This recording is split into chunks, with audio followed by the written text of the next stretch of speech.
চুনু এতিয়াতো গৰম বন্ধ চলি আছে তুমি ক'ত ক'ত ফুৰিব যাবা মই মাহী ঘৰলৈ যাম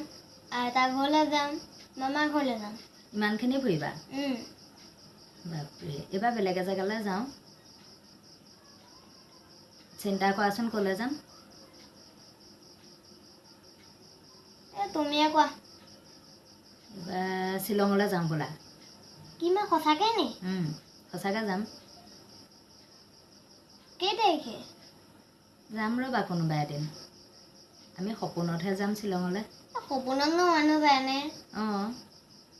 যায় আকৌ আমাৰ পাকঘৰটো বন্ধ নিদিলে নহয় সপোনতে যাব লাগিব তুমি নিজে পাকঘৰটো বন্ধ দি লোৱা আকৌ হয় নি তাকে পাকঘৰটো বন্ধ দিব লাগিব ৰ'বা কোনোবাই গম পায় নেকি সুধি চাওঁচোন বাৰু